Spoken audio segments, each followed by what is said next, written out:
About a month back now, I had gone to the theater to watch Captain Marvel. Now, before I fully dive into today's actual discussion, I want to make note that this film is really, really good.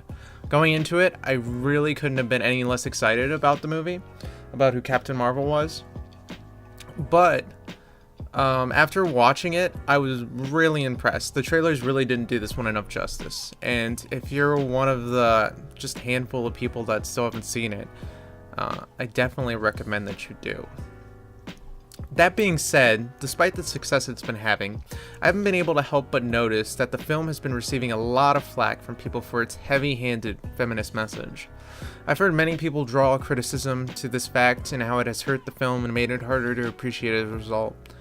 I feel like these people are extremely wrong when they say this though, and I don't think it really hurts the film.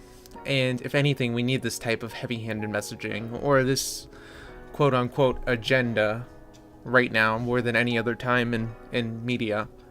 So let me explain. In the past several years, a lot of properties have been getting modern treatments, whether that be through films, TV shows, or video games, or what have you. And several of these properties are now being operated by woke corporations, or at least showrunners, developers, and the like who are more progressive in their thinking.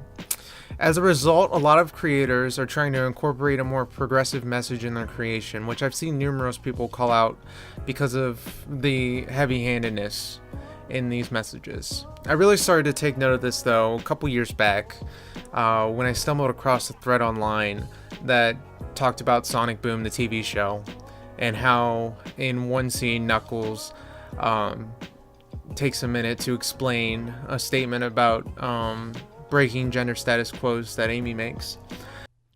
Rather poorly, I may add. It all comes down to this one penalty kick. Can the young woman break the glass ceiling and prove once and for all that a female can be just as good an athlete as a male?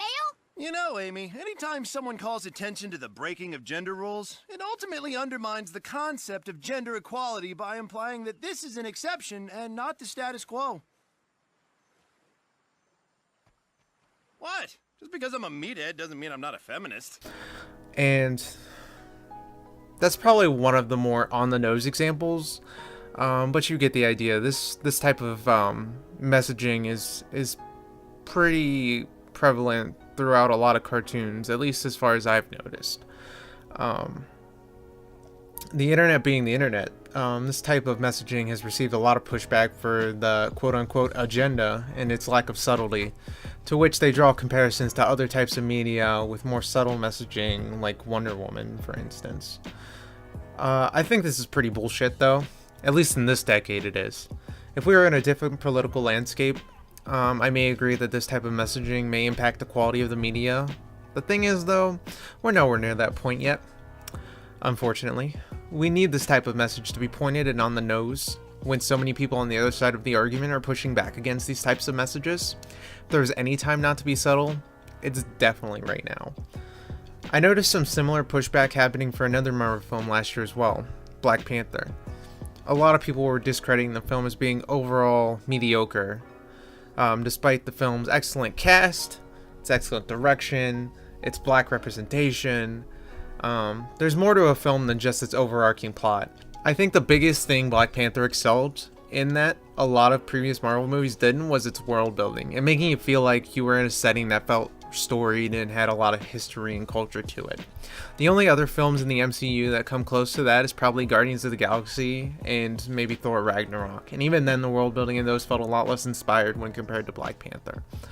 The point I'm trying to get at here is that having these types of heavy-handed messages or agendas, like minority representation, be at the forefront of these films, instead of being more placed on the down low, is necessary, and it's not a detriment to the film's quality at all. When the entertainment industry has been prominently concentrated on white males, it's important for representation and messaging on equality for minorities to be displayed proudly. It takes being in one of these groups to really understand what it's like to see someone who represents you being portrayed in media to actually get it, though. Being half Hispanic, I can somewhat attest to this. When I went to go see Coco, I was brought to tears several times. It was the strangest feeling I've ever felt in a theater, because I think aside from the Spy Kids trilogy, I've never seen Hispanic representation in a major studio-backed film feel so authentic. It felt so relatable. It made me feel like that my heritage was worth something to people. And even if that reason was for financial gain, so be it. Because I was at least able to recognize that a handful of people working on the film genuinely cared about providing proper Hispanic representation. And for now, I think that's enough for me. Sometimes it only takes a handful of people caring to make that difference, and that's something I feel like a lot of people don't get. Sometimes it takes a message that's blunt, and at this point in time, that doesn't have to be a detriment to the film, or the TV show, or the game. Maybe one day, but right now I'm focused on the present. And right now, people need to let it be known that it's okay to be as strong as a man, that it's okay to be black, or Hispanic, or Asian, or any other minority that's out there. It doesn't make you weaker. That's what's important right now, and until we get over that, let the message be at the forefront loud and proud. It definitely deserves it.